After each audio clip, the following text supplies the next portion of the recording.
serve a reflexão filosófica acerca da moral?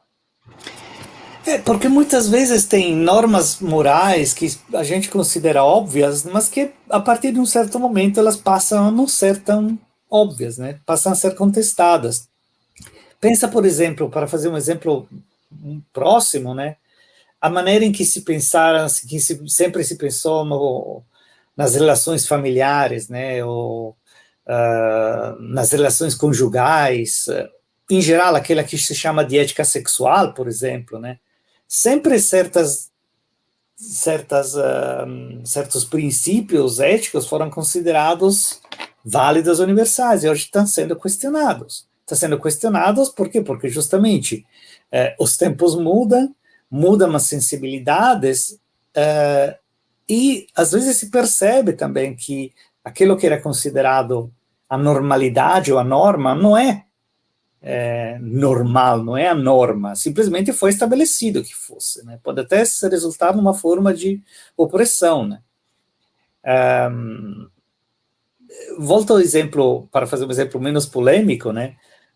Dos modelos clássicos de vida boa, né? Sei lá, da antiga Grécia, o ethos guerreiro, sei lá, dos heróis homéricos. Hoje ninguém defenderia esse modelo como um modelo válido, né, de uma ideia de que existem indivíduos que por nascimento são superiores a outros, essa ideia de aristocracia de sangue, ou pensem na importância, na relevância do conceito de honra na sociedade europeia, e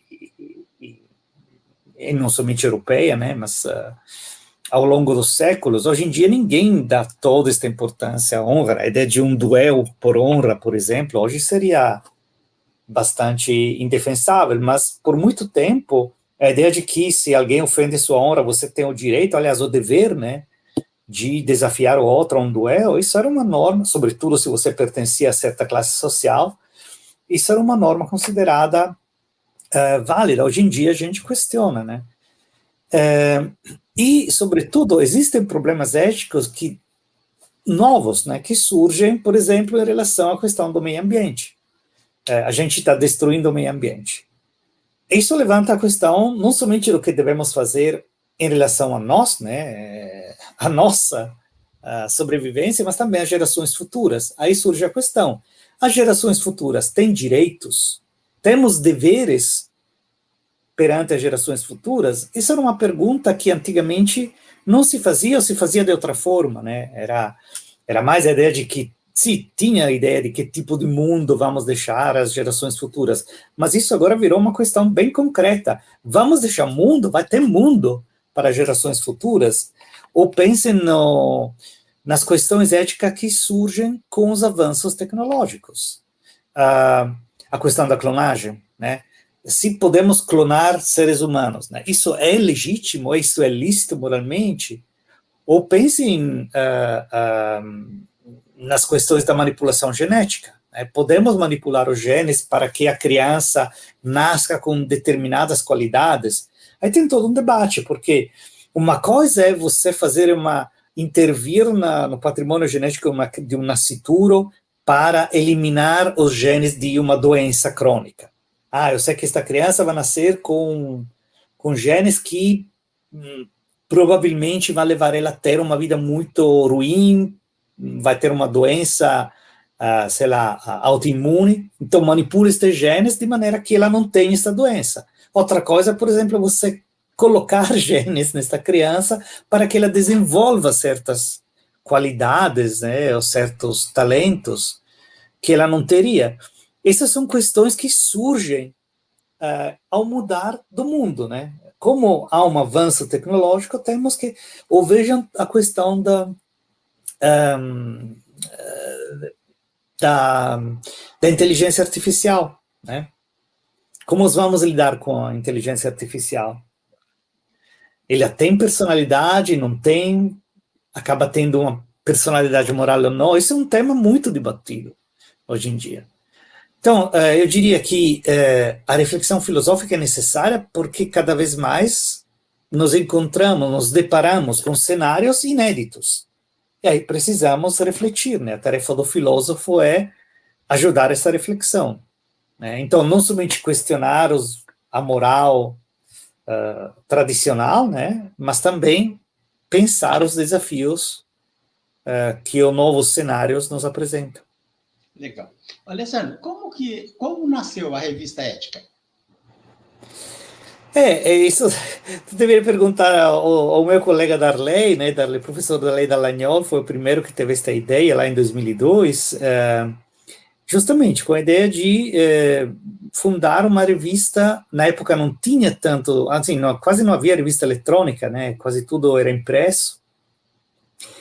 Era a ideia, então, de ter uma revista eletrônica para favorecer o acesso ao saber, né, porque a revista impressa só se encontra na biblioteca, fundamentalmente. Não se vende na banca as revistas acadêmicas, né, você não encontra numa banca de jornal. Nem numa livraria, você tem que fazer uma subscrição, né, ou justamente ir para uma biblioteca, normalmente uma biblioteca universitária. A revista eletrônica é um clique, né? Então, como já começava a difusão do web, né, do internet como fonte também de acesso ao saber, a ideia foi justamente de criar esta plataforma para uma reflexão filosófica, e de fato o impacto foi bastante grande sobre a comunidade acadêmica, e não só, né, alguns artigos da nossa revista até foram citados em decisões do STF, sobretudo aqueles de caráter de bioética, né, aqueles sobre as células-tronco, etc., né, porque justamente é um material que é disponível para todos, né, de fácil acesso, e de ótimo nível, porque os autores são normalmente pesquisadores de renome, né, pesquisadores experientes. A política também de publicação da revista é bastante rígida, como todas as revistas científicas. Então, há uma avaliação cega por pares, enfim, é anônima, obviamente, né? Então, cada artigo publicado passa pelo crivo, né, não somente do editor ou da editora, mas também dos pareceristas, das pareceristas, né? Então, isso garante, né, o valor científico dos artigos. Ok. Alessandro, a gente está caminhando para o final do nosso bate-papo. Eu queria concluir com uma última pergunta. Gostaria que você comentasse a relação entre ética e política.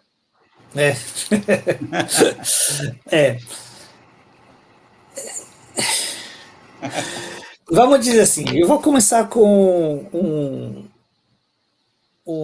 com nacional, aliás, não com nacional, da mesma cidade, né, que é o Maquiavel, né, ele também era de Florença. O Maquiavel é conhecido, entre outras coisas, porque... Alessandro, desculpe, ele era uma espécie de embaixador de Florença. Ele não era uma espécie, ele era, entre outras coisas, né? Porque ele trabalhava, digamos, no Itamaraty de Florença, né? Isso. Ele trabalhava na segunda chancelaria da República, que era o Ministério das Relações Exteriores, e várias vezes ele foi enviado como representante da República, né? Florença era uma cidade-estado, né? Era uma cidade-estado, era uma das maiores, das mais importantes, né, na Itália, e... embora na época em que Maquiavel entra no governo, ela passa por um período de relativa crise, né, de decadência, comparado ao que Florença tinha sido nos séculos anteriores, onde ela foi uma potência de nível europeu, né. Mas, enfim, Maquiavel faz uma distinção bastante clara não entre ética e política, ou entre moral e política, né, mas entre, digamos, aquela que nós chamaríamos de ética individual e política. Ou seja, ele diz, a política obedece a critérios que são diferentes dos critérios da ética individual. Isso significa que o homem político, o príncipe, né, por exemplo, mas não somente o príncipe, isso é uma coisa que vale também para... que, claro, ele escreve esta obra conhecida, né, que é O Príncipe, mas ele não fala não escreve somente pensando num príncipe, ele pensa também num governante de uma república, como era Florença na época.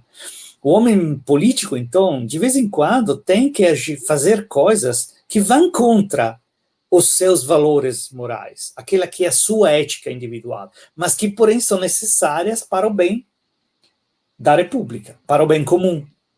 Por isso ele deve estar disposto a ser malvado, mas malvado, de novo, do ponto de vista da moral individual, né?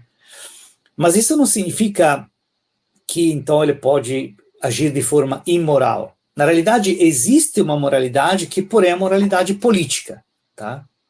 Então, para Maquiavel, não é que qualquer... por exemplo, Maquiavel nunca disse que o fim justifica os meios, né? Sempre lhe é atribuída esta sentença, ele não falou isso. Mas, de certa maneira, poderíamos dizer que, de fato, existem fins que justificam quase todos os meios. Mas estes fins não são, por exemplo, o poder em si, ou a riqueza. Ou seja, um político que viola as normas morais só para manter o poder ou se enriquecer, para Maquiavel é uma figura desprezível, né?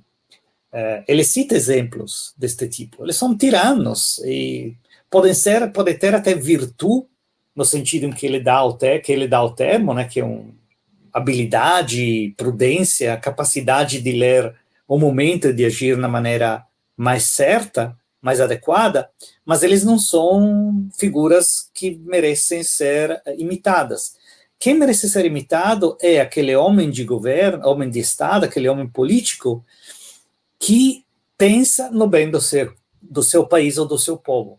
Então, o que justifica ações que, segundo a moral tradicional, são imorais, mentir, enganar, etc., trair, né, são somente aquelas ações que resultam numa maior felicidade, num maior bem-estar para a comunidade política, a qual, finalmente, o homem político serve, né.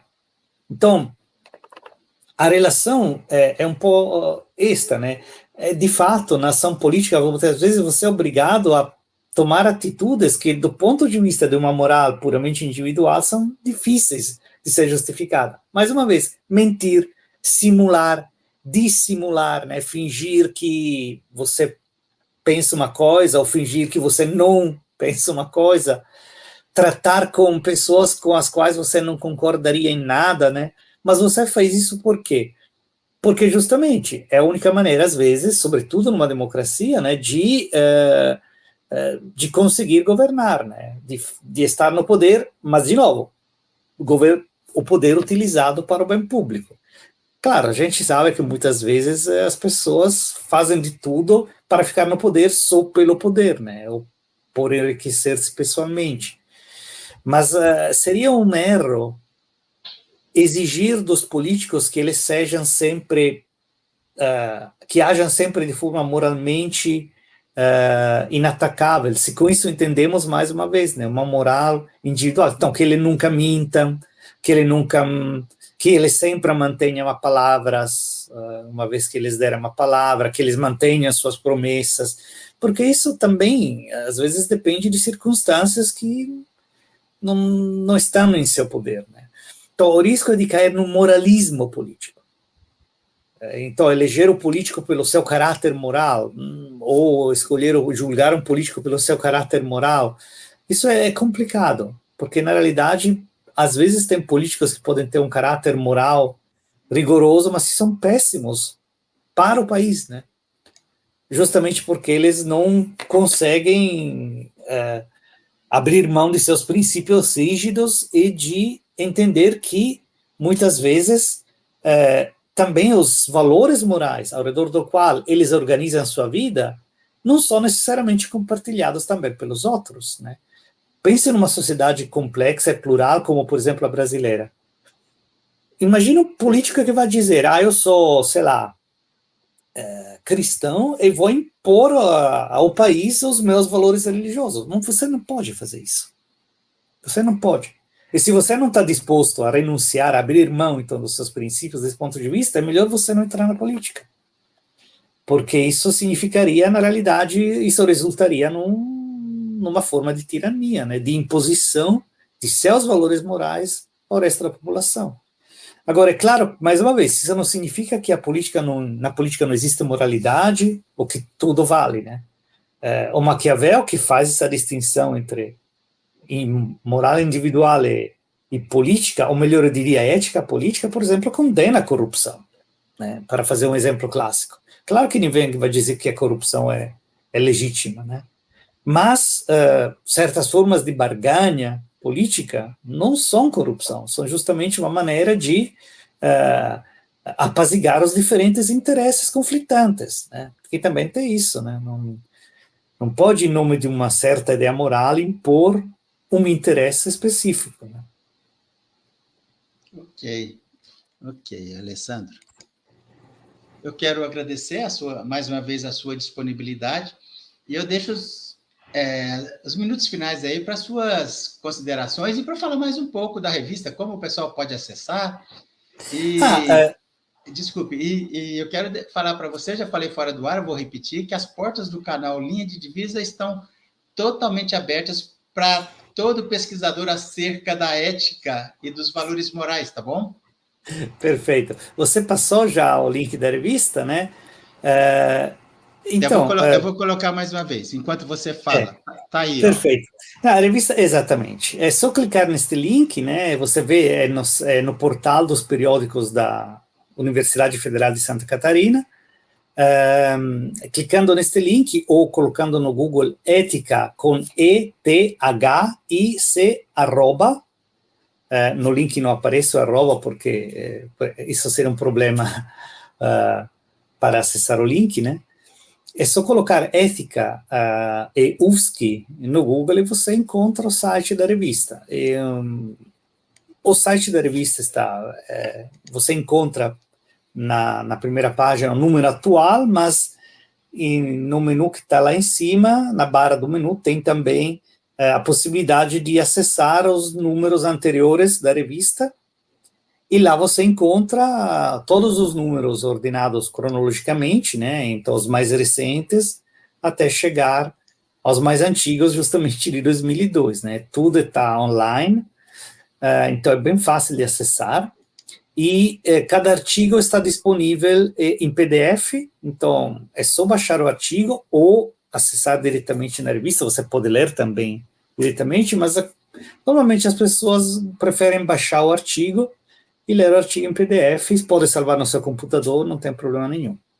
O artigo justamente, a gente é open access e seguimos a ideia do Creative Commons. Isso significa, você pode citar o artigo, desde que você indique qual é a fonte, tá? A gente não está exigindo direitos autorais em nada, os autores, infelizmente, não recebem nada, mas, justamente, a ideia de que este saber é um saber que deve ser divulgado, né? Ok.